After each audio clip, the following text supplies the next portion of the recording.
నేస్తాలైన శ్రీరుద్ర వారి మట్టి గణేశ విగ్రహాలు ఇప్పుడు అన్ని రత్నదీప్ స్టోర్స్ లో లభ్యం. త్వరపడండి. నమస్తే, నేను Keshav. Welcome to Suman TV. Budameru పాపం ఎవరిది? బెజవాడ మునిగిపోవడానికి కారణం ఎవరు? 40% విజయవాడ మహానగరం నీట మునిగి 6 రోజుల పాటు ఉండడానికి అసలు కారకులు ఎవరు? ఈ అంశంపైనే ఇప్పుడు సోషల్ మీడియాలో విపరీతమైనటువంటి చర్చ జరుగుతుంది.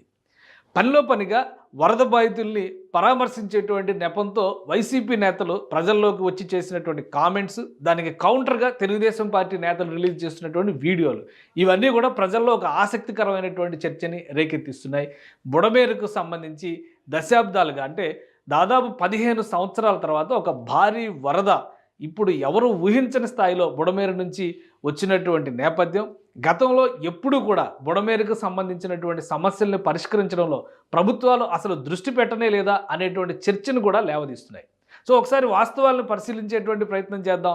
2014 తర్వాత, అంటే రాష్ట్ర విభజన తర్వాత బుడమేరు విషయంలో ప్రభుత్వాలు ఎలాంటి నిర్ణయాలు తీసుకున్నాయి, అంతకు ముందర జరిగినటువంటి పరిణామాలు ఏంటి, ఈ అంశాలను విశ్లేషించేటువంటి ప్రయత్నం చేద్దాం. 2014 తర్వాత వైఎస్ఆర్సీపీకి సంబంధించి అప్పుడు విపక్షంలో ఉన్నటువంటి పార్టీ, అయితే అధికార పక్షంలో తెలుగుదేశం పార్టీ, కూటమి ప్రభుత్వం అప్పుడు కూడా ఉంది. ఆ సందర్భంలో అనేక జీవోలు విడుదల చేసామనేటువంటి మాటని తెలుగుదేశం పార్టీ నాయకులు చెప్తున్నారు. దానికి అనుబంధంగా చూస్తే 2020 నాటికి తెలుగుదేశం పార్టీ రిలీజ్ చేసినటువంటి అన్ని జీవోల్ని, పనుల్ని, ముఖ్యంగా బుడమేరు నిర్మాణానికి సంబంధించి చేపట్టిన పనులన్నింటినీ కూడా నిలిపివేస్తూ వైఎస్ఆర్సీపీ ప్రభుత్వం నిర్ణయం తీసుకుందనేది ప్రధానమైనటువంటి ఆరోపణ. దానికి సంబంధించినటువంటి ఒక జీవోల కాపీని ఒకసారి మనం పరిశీలిద్దాం. ఇది 8/7/2020లో జగన్మోహన్ రెడ్డి ప్రభుత్వం రిలీజ్ చేసినటువంటి proposals received from chief engineers, అంటే ఇక్కడ water resource department pre closure proposals, ఇవన్నీ కూడా ఆల్రెడీ జరుగుతున్నటువంటి పనుల్ని నిలుపుదల చేస్తూ తీసుకున్నటువంటి జీవోలకు సంబంధించినటువంటి ప్రతులు. ఇందులో చాలా రకాల పనులు ఉన్నాయి. అయితే బుడమేరుకు సంబంధించి ఏ ఏ పనులు ఆగిపోయినాయి, అందులో ప్యాకేజీల వారీగా క్లారిటీ కూడా ఇచ్చారు. ఆ ప్యాకేజీల వారీగా ఏమేమి ఉన్నాయి అంశాలను ఒకసారి మనం చూద్దాం. ఇది ప్యాకేజ్ నంబర్ 1514, అంటే channelisation of Budameru major drain from 34 kilometres to 42.5 kilometres below Enikepadu area, అంటే ఆ ఏరియాలో ఉన్నటువంటి బుడమేరు ఛానల్ని స్ట్రీమ్లైన్, ఆ కాలువని స్ట్రీమ్లైన్ చేయడానికి సంబంధించి ఇచ్చినటువంటి వర్క్స్ ఇవి ఆపేయమని చెప్పని రాఘవ కన్స్ట్రక్షన్ కంపెనీకి ఇచ్చారు. ఆపేయమని చెప్పని ఆదేశాలు జారీ చేసిన లిస్టులో దీన్ని కూడా పొందుపరిచారు. అలానే package number 1514 part work channelisation of Budameru major drain from 34 to 42 kilometres Enikepadu. అలానే ప్యాకేజ్ 1515, ఇది channelisation of Budameru major drain from 42.5 to 50.6 kilometre below Enikepadu. అలానే ప్యాకేజ్ 1515, ఇది కూడా సేమ్ అదే ఇన్ఫర్మేషన్ ఇందులో ఉంది. ఇవి కూడా ఎన్ఏఎస్ బాబు, రాఘవ కన్స్ట్రక్షన్, ఈ రెండింటికి ఇచ్చినటువంటి పనులు ఇవన్నీ కూడా ఆపేయమని చెప్పని 2020లో జగన్మోహన్ రెడ్డి ప్రభుత్వం ఒక నిర్ణయం తీసుకున్నట్టుగా ఈ జీవోలను బట్టి మనకు అర్థమవుతుంది. అలానే మరికొన్ని అంశాలు కూడా ఇందులో ఉన్నాయి. Package 1511 channelisation of Budameru major drain from 0 to 12 kilometres Enikepadu upper stream, దీనికి సంబంధించి కూడా పనులు ఆపేసినటువంటి జాబితాలో దీన్ని కూడా పెట్టారు. ఇది బుడమేరుకు సంబంధించి ప్రధానమైనటువంటి అభియోగం. అలానే గతంలో, అంటే 2014-19 మధ్య కాలంలో అనేక జీవోలు ఇచ్చామని తెలుగుదేశం ప్రభుత్వం చెబుతుంది.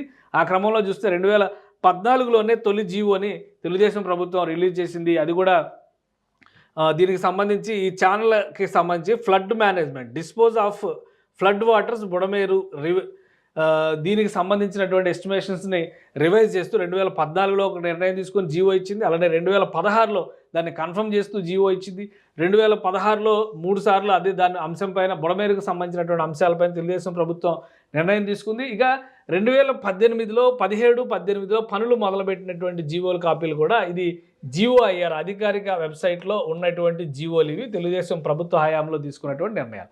సో ఈ పనులన్నింటినీ ఆపేస్తూ 2020, అంటే కొత్త ప్రభుత్వం ఏర్పడిన 6 నెలల్లోనే నిర్ణయాలు తీసుకుని మొత్తానికి కూడా ఆపేసింది అనేది ప్రధానమైనటువంటి విమర్శ తెలుగుదేశం పార్టీ నాయకులు చేస్తున్నారు. వైఎస్ఆర్సీపీ నాయకులు ఉద్దేశపూరితంగానే బుడమేరుని ఆక్రమణల ద్వారా కూడా ధ్వంసం చేశారు. మొదటిది జరుగుతున్నటువంటి పనులు ఆపేయడం, రెండవది ఆక్రమణల ద్వారా బుడమేరు ప్రాంతాన్ని మొత్తాన్ని కూడా కబ్జా చేశారనేది ప్రధానంగా వైసీపీ మీద తెలుగుదేశం నాయకులు చేస్తున్నటువంటి ఆరోపణలు. దీనికి సంబంధించి వైరల్ అవుతున్నటువంటి కొన్ని అంశాలను ఒకసారి మనం పరిశీలించేటువంటి ప్రయత్నం చేద్దాం. ఇది బుడమేరుని అమ్మేశారు, ఇది అప్పట్లో వచ్చినటువంటి వార్తా కథనాలు. ఈ క్లిప్పింగ్స్ అన్నీ కూడా వస్తున్నాయి. 50 లక్షలు విలువ చేసే భూమిని అమ్మేసిన వైసీపీ నేత, ప్లాట్లు కొని ఇల్లు కట్టుకుంటున్న అమాయకులు.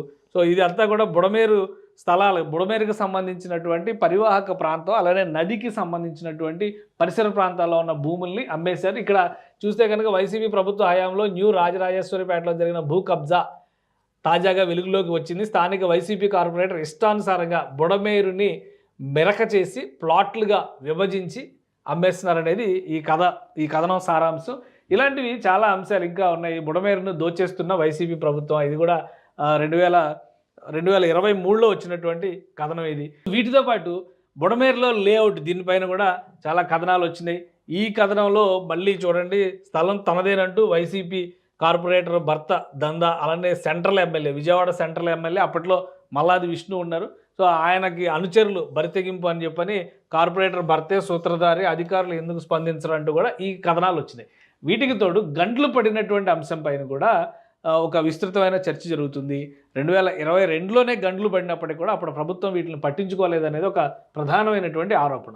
బుడమేరు గంటలకి సంబంధించి కూడా గతంలో వేసినటువంటి ట్వీట్లు కొంతమంది ప్రజా సంఘాలు, రైతు సంఘాల నాయకులు పరిశీలించినటువంటి అవి కూడా వెలుగులోకి వస్తున్నాయి. అందులో ముఖ్యమైనది ఇది 2022లో ప్రజల గోడు పట్టించుకునే నాదుడే లేడా సూటిగా ప్రశ్నించిన టీడీపీ రాష్ట్ర కార్యదర్శిని అప్పట్లో గంటలు పడినటువంటి కట్ట కోసుకుపోయినటువంటి ప్రాంతాన్ని పరిశీలించి సమస్య తక్షణమే పరిష్కరించాలని డిమాండ్ చేసిన టీడీపీ నేతలు. సో దీనికి అనుబంధంగా ఇంకా చాలా పోస్టులు కూడా వైరల్ అవుతున్నాయి. అయితే ఆక్రమణల విషయంలో మాత్రం 2022లో న్యూ రాజరాజేశ్వరిపేట ప్రాంతంలో బుడమేరు వెంట జరుగుతున్నటువంటి నిర్మాణాలు.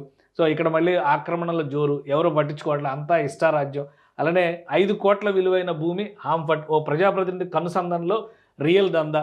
సో ఇవన్నీ కూడా 2022, 23 ఈ ప్రదేశాల్లో వచ్చినాయి. 2020లో పనులు ఆపేసిన తర్వాత నీటి ప్రవాహం తక్కువగా ఉంది కాబట్టి బుడమేరులో ఎక్కడ పడితే అక్కడ యథేచ్ఛగా ఆక్రమణలు చేయడం అనేది ఒక ప్రధానమైనటువంటి అంశం. ఇంకా వీటికి సంబంధించి రాజకీయంగా కూడా బలమైనటువంటి మద్దతు ఉండడం. ఇక్కడ 2000 గజాల బుడమేరు స్థలాన్ని కబ్జా చేసిన ఎమ్మెల్యే వెల్లంపల్లి అనుచరుడు, అంటే ఈయన విజయవాడ వెస్ట్ ఎమ్మెల్యే అనమాట. సో ఇట్లా కథనాలు వస్తూనే ఉన్నాయి, కానీ ఎవరో పట్టించుకున్నటువంటి పరిస్థితి లేదు. ఇప్పుడు ఓవరాల్గా అంతా కూడా ఒక విలయం రూపంలో బుడమేరు విజృంభించడం. ఎందుకంటే 10,000 క్యూసిక్ల నీరు తీసుకెళ్లేటువంటి కాలువని కబ్జాలు చేయడం వలన కేవలం 3,000 క్యూసిక్ల పరిధికి మాత్రమే అది లోబడాల్సినటువంటి పరిస్థితి వచ్చింది. ఇప్పుడు ఏకంగా వరద రూపంలో 37,000 క్యూసిక్ల నీరు బుడమేరులో ప్రవహించింది. ఈ నేపథ్యంలోనే భారీ విధ్వంసం జరిగింది. అలానే ఇలా కమర్షియల్గా అమ్మేసినటువంటి స్థలాల్లో చాలామంది అమాయకులు ఇళ్ల నిర్మాణాలు చేసుకుని అక్కడే ఉంటున్నారు. అలానే కొన్ని అపార్ట్మెంట్లు కూడా నిర్మాణాలు ఆ పరివాహక ప్రాంత పరిసరాల్లో, కాలనీల్లో జరిగినట్టుగా తెలుస్తుంది. ప్రధానంగా గండ్లు పడిన తర్వాత పట్టించుకోకపోవడం అనేది ఒక ముఖ్యమైనటువంటి విమర్శగా కనిపిస్తుంది.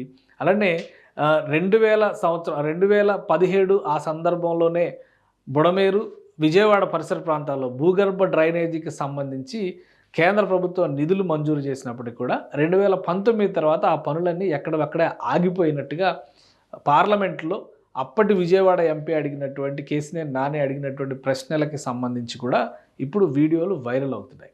సో ఇప్పుడు రాజకీయ రగడ కంటే కూడా విజయవాడ ప్రజలను కాపాడేటువంటి క్రమంలో ఏ పార్టీ ఏం చేసిందనేటువంటి అంశంపైనే చర్చ ఎక్కువ జరుగుతుంది. అయితే పర్యావరణవేత్తలు చేస్తున్నటువంటి సూచన ప్రకారం రాష్ట్ర ప్రభుత్వం, ముఖ్యంగా ఉప ముఖ్యమంత్రి పవన్ కళ్యాణ్ చేసినటువంటి ప్రకటన ప్రకారం హైడ్రా తరహా వ్యవస్థని తీసుకొచ్చి ఆక్రమణలపైన ఉక్కుపాదం మోపాల్సినటువంటి అవసరం ఉందని ఏపీ సర్కార్ సీరియస్గా ఆలోచిస్తున్నట్టుగా తెలుస్తుంది. దీనిపైన ఈ వరద ముంపు నుంచి ఉపశమనం లభించిన తర్వాత ఒక కఠిన నిర్ణయం తీసుకునేటువంటి అవకాశం అయితే స్పష్టంగా కనిపిస్తోంది. సుమన్ టీవీలో మీ పర్సనల్ అండ్ బిజినెస్ ప్రమోషన్స్ కోసం కింది నెంబర్కి కాంటాక్ట్ చేయండి.